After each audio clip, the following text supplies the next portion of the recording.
Pinag-uusapan naman syempre, pero nandun pa kami sa, andito pa yung negosyo, nagkatrabaho pa kami, pwede pa, marami pa tayong responsibilidad sa mga family natin, di ba?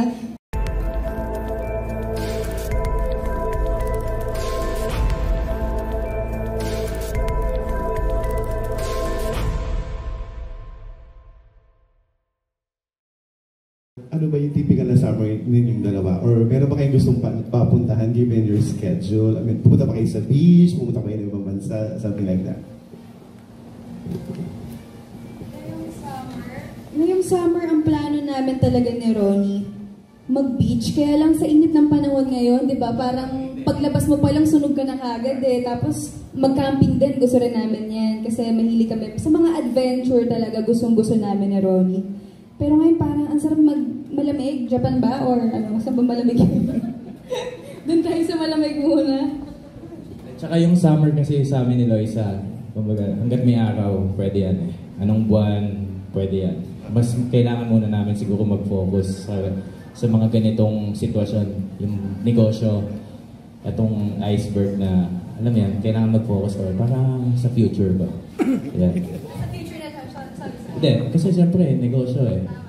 Hindi naman araw-araw or taon-taon mainit ka pa sa mga tao. So, nawawala yan. Kaya kailangan natin magnegosyo. Kanina nyo pa nababanggit yung future, so may future na ba? Meron future naman talaga. Napag-uusapan na ba? Napag-uusapan na ba? Pinag-uusapan naman syempre, pero nandun pa kami sa, andito pa yung negosyo, nagkatrabaho pa kami, pwede pa, marami pa tayong responsibilidad sa mga family natin, di ba? Na sa sarili din natin, marami pa kaming gustong gawin din, pero madali na yung kasi, lalo na kung sobrang stable nyo na talaga, di ba? Bakit hindi? Yes.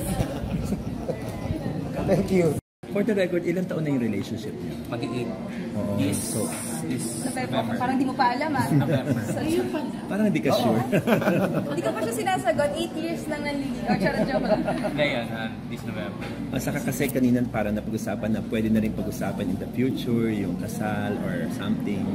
Ano pwede niyong i-share? Work muna. Sa ngayon talaga, work talaga. Sabi ko ba, pag mayaman na tayo, dun tayo magpakasal. Di ba? Yung pagkaya na natin. Kasi ayaw din naman namin na diba? Oo, madali lang kasi mga yun ngapa kapag, diba, pag start pa lang yung business. Start pa lang. Work muna. Papalaguin pa natin ito, diba? Oo, totoo. More brands to come. Kasi yung future, kahit kaninong relationship, relasyon, pwede nyo pag-usapan yan. May sinasabi ko. Pero kami, puro plano pa nga. Plano. And communication and respect na. Respect. Tama. Matuto sa mga, sa mga nangyayari sa paligid natin. So hindi issue yung mga selos or something? Wala na. Hindi dumadating sa point na Wala. Depende na lang kung paselos talaga. Pero yung wala na, hindi na. Wala namang dapat ikaselos ang kahit sino. Ito ngayon, wala akong problema. Ngayon, may peace of mind ako sa kanya talaga. Tsaka basketball lang pinagkakapala ako. Sa bola ako nagsiselos eh. Actually, tsaka sa court. Yun na yung pinagkakabala. Wala, ayaw na namin ng stress sa isa't isa. Kasi sabi ko, ang hirap na ng buhay. Kailangan tayo na nagbibigay ng stress sa isa't isa. Kasi magandang inspiration kayo sa mga kabataan, diba? Not only in showbiz. Ano yung pwede yung tips na pwede niyong ibigay sa mga lovers like you know, na may relationship talaga? Ito yung sinabi ni Ronnie, dapat hindi lang sa masaya kayo ngayon, yung ano lang kayo, sweet-sweetan, dapat nagpaplano rin kayo ng future nyo. Kung gusto nyo kayo talagang magkatuluyan. Kasi, di ba, hindi naman to sweet-sweet lang. Tapos after nung, totoong buhay na, yung kayo na talaga, live na kayo napakatagal, di ba? Tsaka dapat, ibang usapan na yun. Dapat nire-ready na nila.